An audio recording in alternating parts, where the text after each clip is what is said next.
Good afternoon everyone. Last lecture बघितलेलं होतं आपण ट्राय दिस. आज आपल्याला पाहायचं आहे राईट हँड थंब रूल.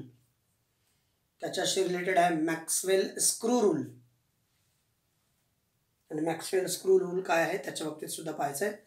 आणि त्यानंतर आपण पाहणार आहोत it is a totally theoretical part.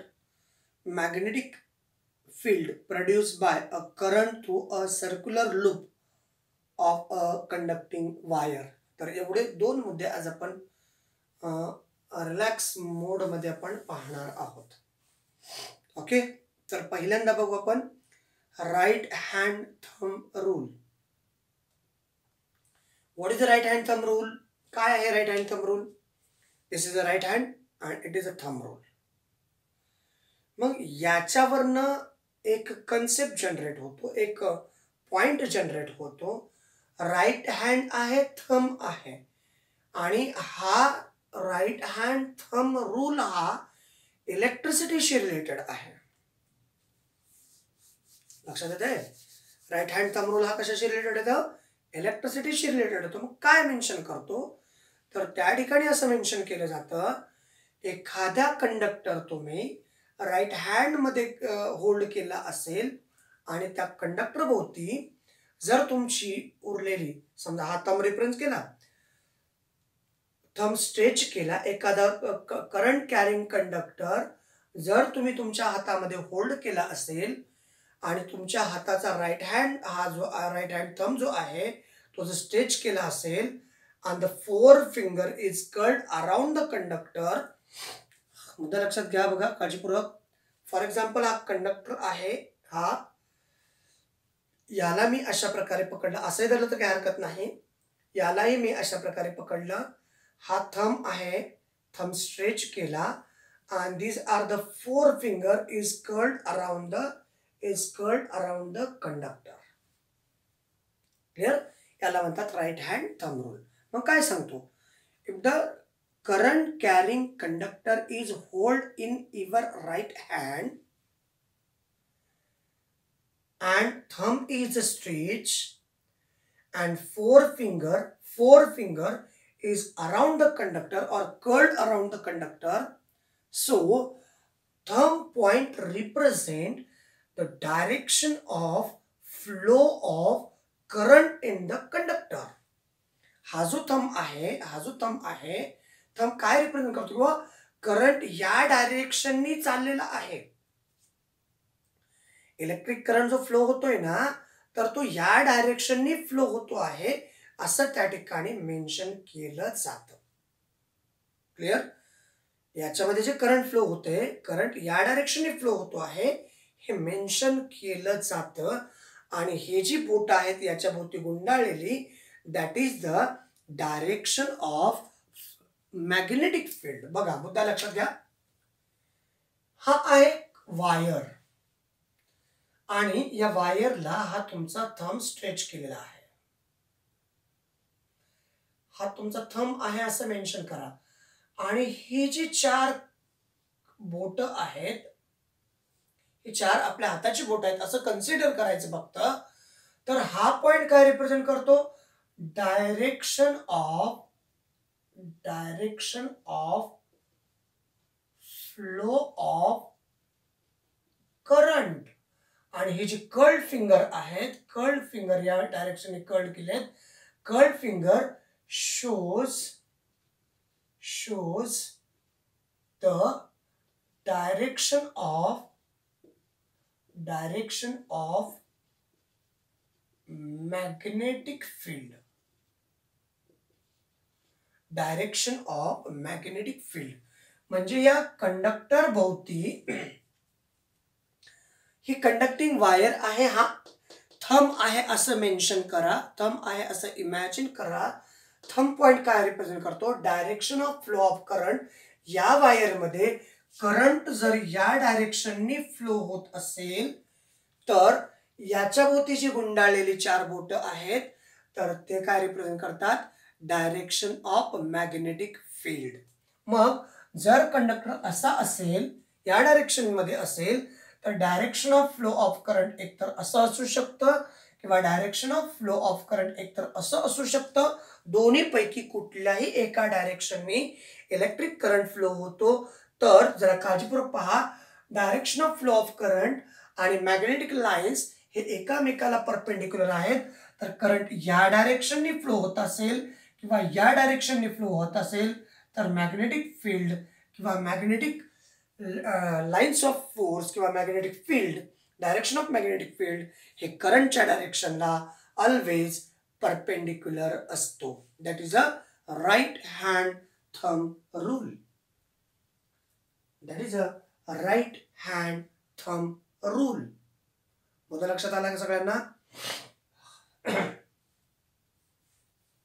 मग क्वेश्चन विचारला त्याच्या संबंधित. Find out right hand thumb rule it's called Maxwell rule. Right hand thumb रूलच काय म्हणायचं? मॅक्सवेल स्क्रू रूल असं म्हटलं जातं. Maxwell corkscrew rule. मग कॉर्क स्क्रू रूल काय आहे बघा. कॉर्क स्क्रू रूल काय आहे पहा.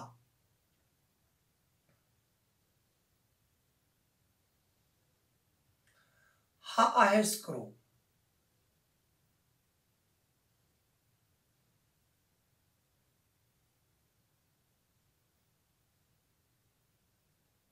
हा काय आहे स्क्रू आणि याच्यावरती असणाऱ्या थ्रेड्स आहेत.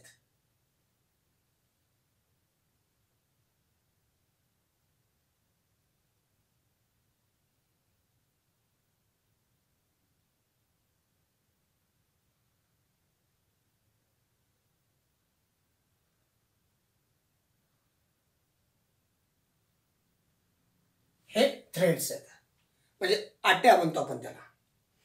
आता जर हे direction of flow of current असेल, स्क्रूचा जो टिप आहे की नाही, हे जर direction of flow of current असेल तर हे जे थ्रेड्स आहेत ना याच्या भोवती, हे थ्रेड जे आहेत these are the direction of magnetic field असं असणार आहे. म्हणूनच आपण स्क्रू रूलला किंवा राईट हँड थंब रूललाच मॅक्सवेल कॉर्क स्क्रू रूल असंही म्हटलेलं आहे किंवा स्क्रू रूल असंही म्हटलेलं आहे. म्हणजे हा जो स्क्रू आहे, हा स्क्रू असा उलटा ठेवला, स्क्रू असा उलटा ठेवला आणि त्याला नट्स असतात, आपण असं फिरवतो. म्हणजे हे जर डायरेक्शन ऑफ करंट असेल तर त्याच्यावरती असणारे जे थ्रेड्स आहेत तर ते थ्रेड काय रिप्रेझेंट करतात? Direction of magnetic field. तर असा हा स्क्रू रूल आहे. लक्षात आलं का बघा? तुमच्याकडे सुद्धा डायग्राम मध्ये या गोष्टी रिप्रेझेंट केलेल्या आहेत. इलेक्ट्रिक करंटचं डायरेक्शन राईट हँड आणि मॅग्नेटिक फील्डचं डायरेक्शन आपल्याकडं रिप्रेझेंट केलेलं आहे इन युअर टेक्स्टबुक मध्ये. खूप सारं म्हणजे खूप छान असा पिक्चर त्या ठिकाणी दिलेला आहे आणि त्यावरून आपण आयडेंटिफाय करणार आहोत. So that is a right hand thumb rule. कळलं सगळ्यांना? आय होप, अशी मी अपेक्षा ठेवतो की आपल्याला हा राईट हँड थंब रूल समजला असेल. तर आता आपण टेक्स्टबुक मध्ये जाऊ आणि तो झाल्यानंतर magnetic field produce by current. Magnetic field produce होतं कधी? Current through a circular loop. Circular loop मध्ये जर करंट फ्लो होत असेल तर त्या कंडक्टिंग वायर मध्ये मॅग्नेटिक फील्ड प्रोड्यूस होतं. हे कसं होतं हे आपल्याला नेक्स्ट पॉइंट मध्ये पाहायचंय. तर राईट हँड थंब रूल मध्ये टेक्स्टबुक मध्ये जाऊ आपण. This is the convenient rule for finding out the direction of magnetic field produced by current flowing through an electrical conductor. म्हणजे या माध्यमातून, या रूलच्या माध्यमातून एखाद्या कंडक्टरमध्ये फ्लो होणारा करंटचं डायरेक्शन जर आयडेंटिफाय झालं, करंट कुठून कुठं चाललंय हे जर आपल्याला कळालं तर त्याच ठिकाणी त्यावेळेस मॅग्नेटिक फील्ड कोणत्या डायरेक्शनने जनरेट होतं हे आपण आवर्जून सांगू शकतो, परफेक्ट सांगू शकतो. मग त्यांनी काय सांगितलं की इमॅजिन करा, imagine that you have held the conductor in your right hand in such a way that, म्हणजे तुम्ही काय करायचंय मग, एखादं कंडक्टर तुमच्या राईट हँड मध्ये होल्ड करा, अशा प्रकारे होल्ड करा. Your thumb point is the direction of current. Thumb point काय रिप्रेझेंट करतो? डायरेक्शन ऑफ करंट रिप्रेझेंट करतो. तर the figure turns then the turn your finger around the conductor, the direction of fingers in the direction of magnetic lines of force. हे जे fingers आहेत हे fingers त्या मॅग्नेटच्या magnetic lines of force represent करत असतात. याला म्हणतात राईट हँड थंब रूल. काय म्हणतात याला? Right hand thumb rule. कळलं सगळ्यांना राईट हँड थंब रूल? चला मग पुढच्या कन्सेप्टकडे जोडत आहोत. डायग्रॅमॅटिकली मी तुम्हाला तो कन्सेप्ट सांगतो, पहा, काळजीपूर्वक पहा. आपण त्याच्यावरती चर्चा करू आणि मग उद्याच्या लेक्चरला त्याचं डिस्क्रिप्शन पाहू.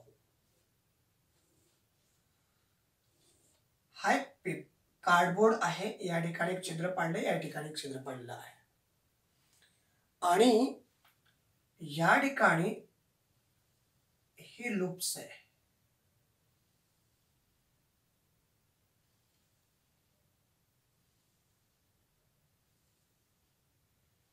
या लूप्स आहेत. या ठिकाणी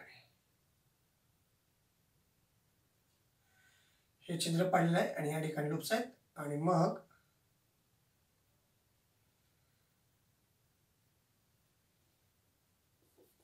या ज्या लूप्स आहेत यानंतर इलेक्ट्रिक करंटला जोडलेले आहेत.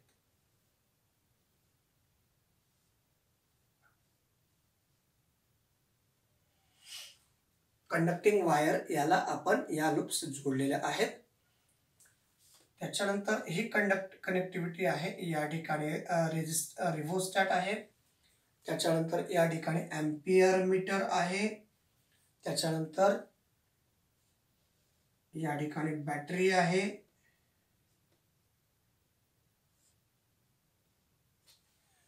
आणि एक या ठिकाणी पॉझिटिव्ह टर्मिनल, या ठिकाणी negative terminal. This one is a positive, it is a negative, it is a positive, this one is a negative terminal. This one is a rheostat, it is R for rheostat. याच्यानंतर मुद्दा कसा आहे पहा, direction of flow of current. या डायरेक्शनने electric current flow होता आहे. These are the flow of current in the circuit. तर अशा प्रकारचं इलेक्ट्रिक करंट या सर्किट मध्ये फ्लो होते. मुद्दा काय आहे माहितीये का आपला? आपला मुद्दा काय आहे? हेडिंग आहे मॅग्नेटिक फील्ड प्रोड्यूस. इथं का लिहितो? Magnetic field produce by, heading लिहितो magnetic field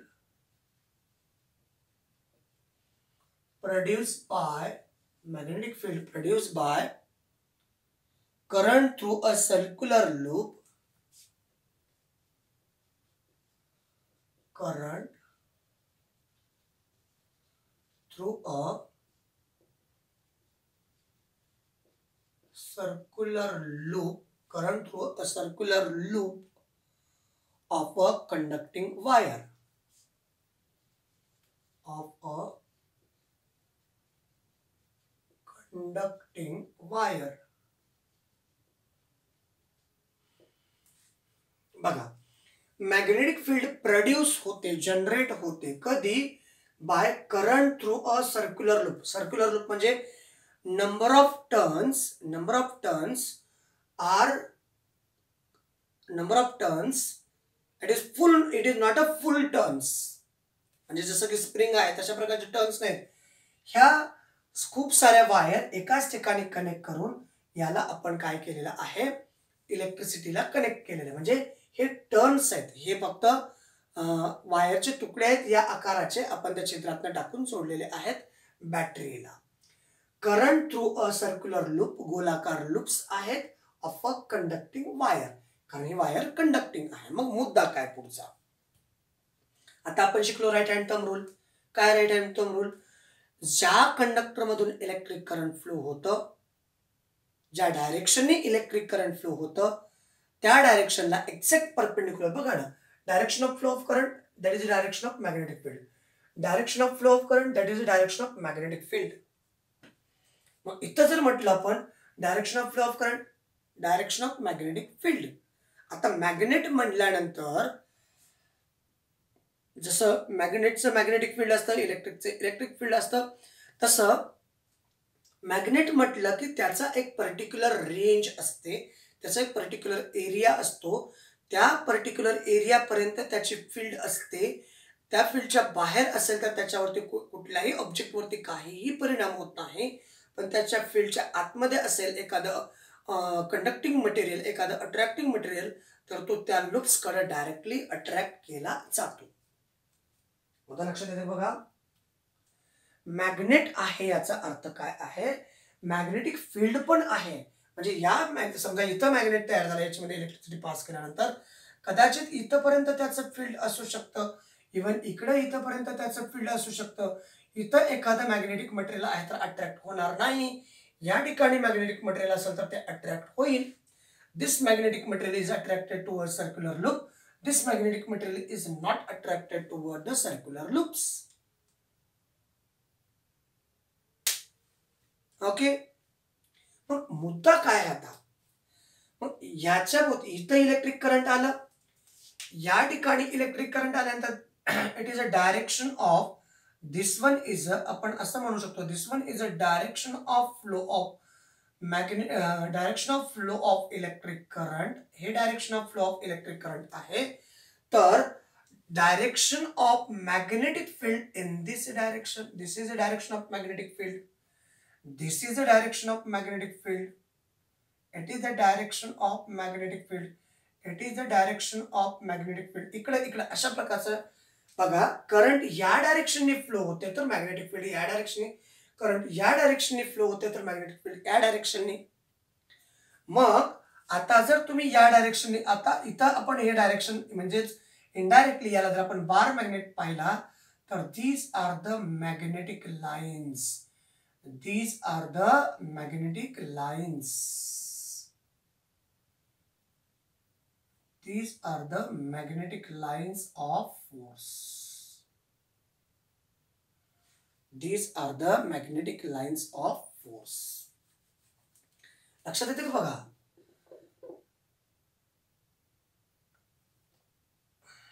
these are the magnetic lines of force. हे डायरेक्शनने जर करंट फ्लो होत असेल, राईट हँड थंब रूल काय सांगतो, ज्या डायरेक्शनने इलेक्ट्रिक करंट फ्लो होतो त्याला परपेंडिक्युलर मॅग्नेटिक फील्ड, या डायरेक्शनने इलेक्ट्रिक करंट फ्लो होतो याला परपेंडिक्युलर मॅग्नेटिक फील्ड. म्हणजे आपण इमॅजिन केला, दिस इज अ मॅग्नेट, हा जर मॅग्नेट असा असेल, हा जर मॅग्नेट असा असेल तर याच्या मॅग्नेटिक लाईन्स ऑफ फोर्स असतील की नाही.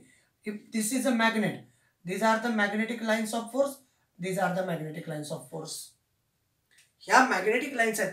मग हा मॅग्नेट आहे म्हणजे याच्या मॅग्नेटिक लाईन्स कशा येतील, अशा येतील, याच्या मॅग्नेटिक लाईन्स कशा येतील, अशा येतील.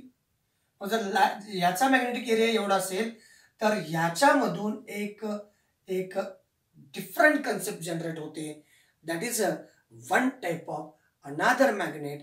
तर या बाजूला आहे तो साऊथ पोल आणि या बाजूला, these are the magnetic lines of force.